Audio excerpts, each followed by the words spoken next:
هەوڵەکان بۆ گواستنەوەی ڕێژەی مامۆستایانی خوێندنی کوردی لە کەرکووک بۆ سەر حکوومەتی عێراقی بەردەوامە.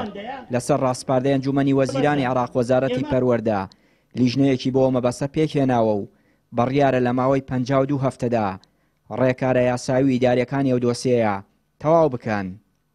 بۆ خۆ دەزانیم وەک مامۆستایان سکرتارێتی مامۆستایان لە ساڵی 2017 خەریکی ئەمە لە فی گواستنەوەی مامۆستایان لە کاتی خۆی حتا موافقەی محافظ و تربیە و وەزارەتی پەروەردەیشمان بەڵام بەهۆی فەنی و مالیەوە لە وەزارەتی مالیە ڕەتکرایەوە. خۆشبەختانە ئەمجارە نوێنەرانی کورد لە بەغدا توانیان ئەو بڕگەی 21 جێگیرکەن لە کارنامەی حکوومەتی سوودانی بۆی بێتە بەرنامە لە حکوومەتە. ئێستا خۆشبەختانە لە ئەنجومەنی وەزیرانەوە نووسراوێک ئاراستەی وەزارەتی پەروەردەکرا بۆ جێبەجێکردنی بڕگەی 21 ئەو کاری حکوومەت.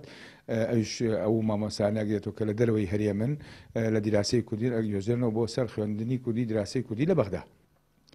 ئەم هەنگاوە لە ژێر ڕۆشنایی بڕیاری ژمارە 21 کارنامەی حکوومەتی نوێی سۆدانی دێت کە دەڵێ کار بکرێت بۆ بەستنەوەی سەرجەم قوتابخانەکانی خوێندنی کوردی بە سەر بەڕێوەبەرایەتی پەروەردەی گشتی کەرکووک.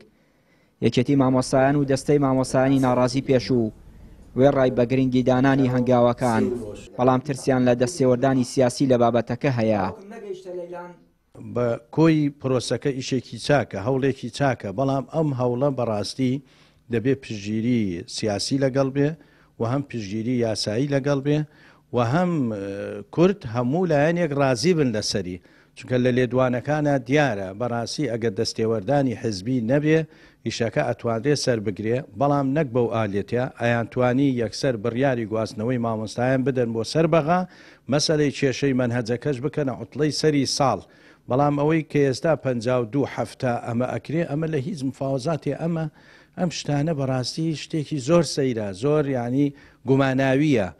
دیارە ئێمە چاوەڕێ ئەەکەین با بزانین ئەو لیژنەیە کە دانراوە چی ئەکا هەرچەندە ئەو لیژنەیە ماوەیە زۆریا بۆی داناوە ئێمە داواکەین لایەنە پەروەردیدارەکان نوێنەرانی کورد لە بەغدا ئەو ماوەیە کە بکەنەوە 52 هەفتە ساڵی زیاترەکە بۆیە داواکارین بە زووتری کات ئەو پرۆسەیە بە ئەرجا بگەێنێ.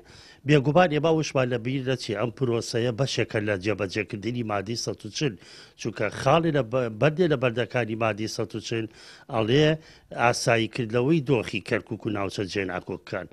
ئەمیش بەشێکە لە ئاساییکردنەوە ئێمەی خەڵکی شاری کەرکووک هەتا ئێستا میێوانی لەم شارە هەتا ئێستا ئێمە کە دەرزەڵینەوە بۆ مناڵانی کورد ئێمە میێوانین ئێمە تەنسیبل لێرە.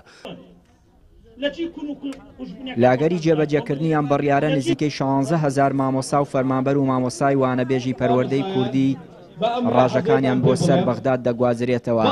بەڵام مامۆستایانی خوێندنی کوردی ترسیان هەیە جارێکی دیکە وەکو هەنگاوەکانی پێشوو ئەم هەنگاوەشیان شکست بهێنێ. چیانوری کەناڵی پەیام، کەرکووک.